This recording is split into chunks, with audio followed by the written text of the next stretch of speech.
Hello everyone, हम continue करते हैं बाइनोमियल का एग्जांपल। नेक्स्ट क्वेश्चन देखो हमारे पास क्या है। लास्ट ईयर पेपर क्या है, last to last year paper का ही है। हमें ए की वैल्यू फाइंड आउट करनी है। फाइंड कि ए क्या हो, term independent of x in expansion under root x plus a y में x square raise to the power 10 is 405। कि हम ए की क्या वैल्यू रखें कि इस एक्सप्रेशन में जो एक्स से इंडिपेंडेंट टर्म है वो 405 रहे। ठीक है, अब क्या करूँ, जनरल टर्म का फॉर्मूला लगा दो। टी आर प्लस 1 आपको पता ही है, 10 माइनस आर ए वाई में x square raise to the power r. X की पावर को अलग कर लो, एक्स से एक्स की पावर को अलग कर लो।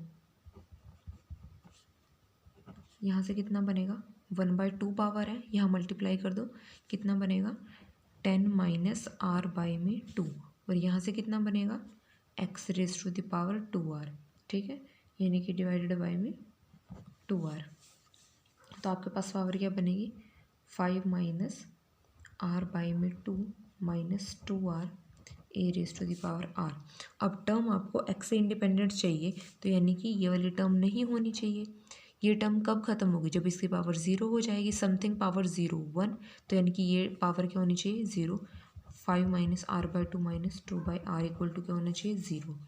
और यहाँ से आप सॉल्व करके आर की वैल्यू निकाल लोगे, वो आपके पास आएगी 2। ये वैल्यू यहाँ रख दो, तो क्या बनेगा आपके पास 10c2 a raise to the power 2। ठीक है, और इसकी वैल्यू आपको क्या दी हुई है 405।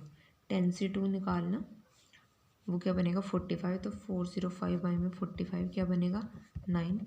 यहाँ से ए की वैल्यू क्या आई आपके पास प्लस माइनस 3। ठीक है, आप ये रखोगे तो ये टर्म जो है एक्स से इंडिपेंडेंट आएगी, और इसकी वैल्यू क्या रहेगी 405।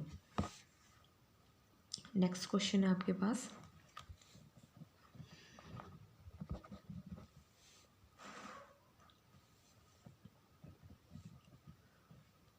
आर की वैल्यू फाइंड आउट करनी है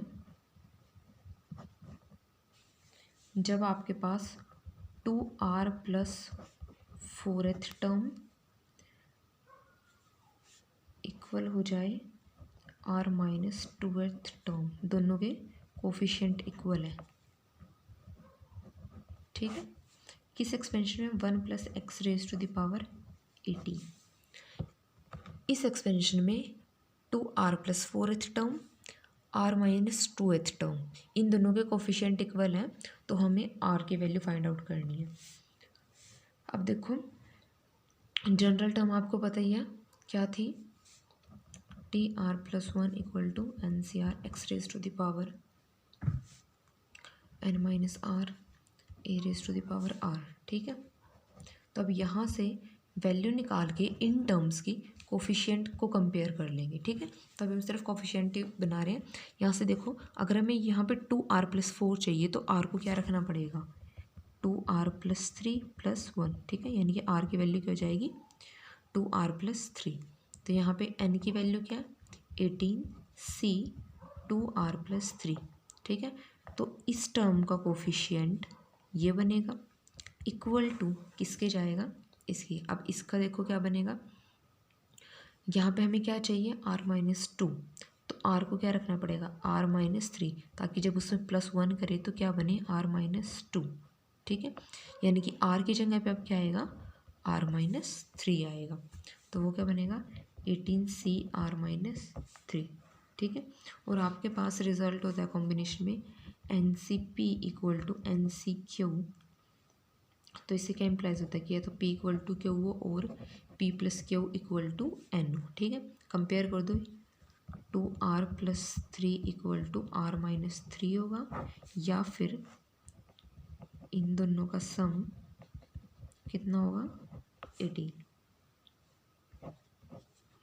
ये आपके पास यहाँ से r की वैल्यू आएगी -6, यहाँ से r की आएगी 6। नेगेटिव नहीं हो सकता, ये आंसर जाएगा आपके पास। ठीक है, तो r इस वैल्यू के लिए इन दोनों को कोफिशिएंट इक्वल रहेंगे।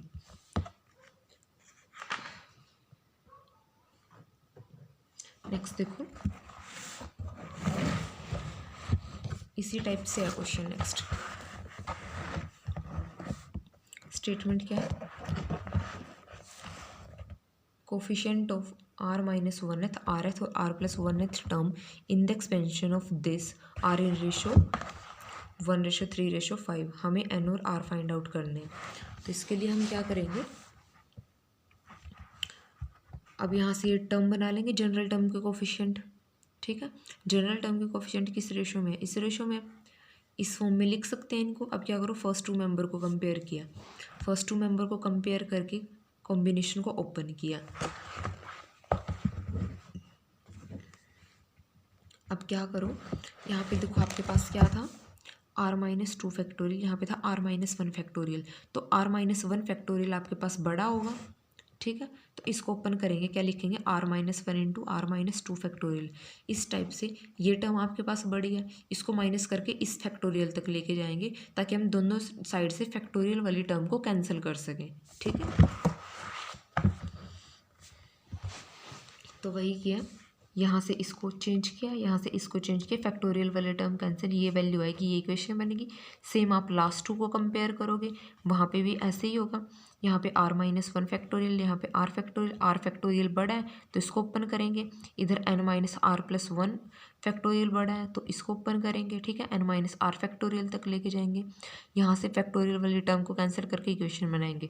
दोनों इक्वेशन को सोल्व करके, जिस टाइप से आप पहले करते थे कि x और y की वैल्यू हम निकालते थे दो इक्वेशन को सोल्व करके, उस टाइप से यहाँ पे दो इक्वेशन बनी है n और r में। ठीक है, इन दोनों को सोल्व करके आपके पास वैल्यू आ जाएगी n और r की।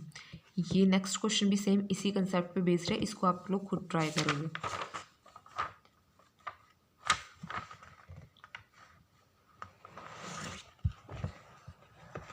यहाँ से देखो, ये भी सेम उसी कंसेप्ट पे बेस्ड है।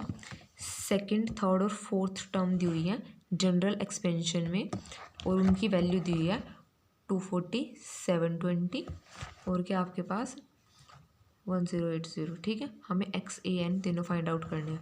अब सेम वही कंसेप्ट लगा रहे हैं कि सेकंड, थर्ड और फोर्थ सबकी वैल्यूज़ रख दी, आपको पता है जनरल फॉर्मूला, वहाँ से वैल्यूज़ को कंपेयर कर दिया।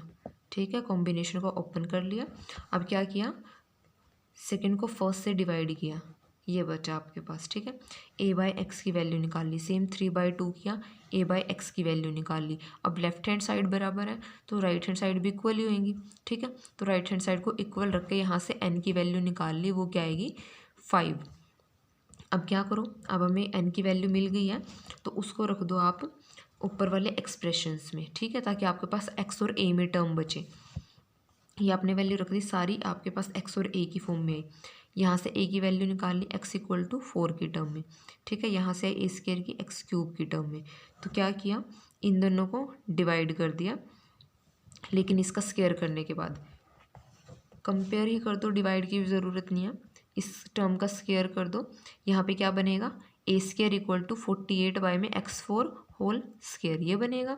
तो लेफ्ट हैंड साइड इक्वल होगी तो राइट हैंड साइड भी इक्वल होगी, तो ये बनेगा।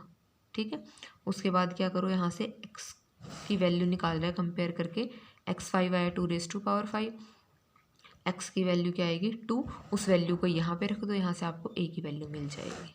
ठीक है,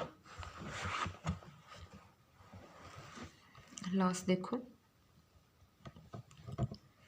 find n if the ratio of the fifth term from the beginning to the fifth term from the end in the expression is √6:1। क्या बताया, हमें n की वैल्यू फाइंड आउट करनी है, एक्सपेंशन की हेल्प लेनी है इसकी। ठीक है, कंडीशन क्या दी हुई है कि अगर आप फिफ्थ टर्म निकाल रहे हो बिगिनिंग से और फिफ्थ टर्म निकाल रहे हो एंड से, तो उनकी जो रेशो है वो है √6:1।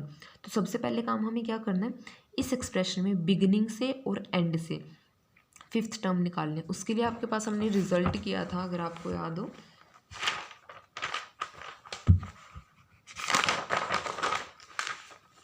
हमने बोला था कि अगर आपको kth बिगनिंग से निकालनी हो in the x plus a raise to power n, तो वो किसके इक्वल होगी, kth एंड से, ठीक है। kth कहाँ से, बिगनिंग से a plus x raise to the power n, ठीक है। ये था हमारे पास रिजल्ट, इसी को हम यहाँ पे लगाएंगे। अब हम क्या करेंगे, फिफ्थ एक की तो x plus a raise to power n से निकाल लेंगे, ठीक है, वो आ जाएगी बिगनिंग से, और इधर से चेंज करके निकाल लेंगे एंड वाली। वही कर रहे हैं हम यहाँ पे, टी फिफ्थ निकालना है तो क्या बनेगा, 4+1, ये एक्सप्रेशन है, n c 4 x raise to the power n minus 4 a raise to the power 4, ठीक है। पावर्स को हैंडल करना बस इसमें ध्यान से। अब ये देखो √4 है तो n माइनस 4 की पावर क्या हो जाएगी, डिवाइड हो जाएगी 4 से, तो यहाँ पे क्या बनेगा, ये बनेगा n माइनस 4 बाई में 4 था तो इसको क्या लिख सकते हैं, n बाई में 4 माइनस 4 बाई में 4, तो ये बनेगा n बाई 4 माइनस 1।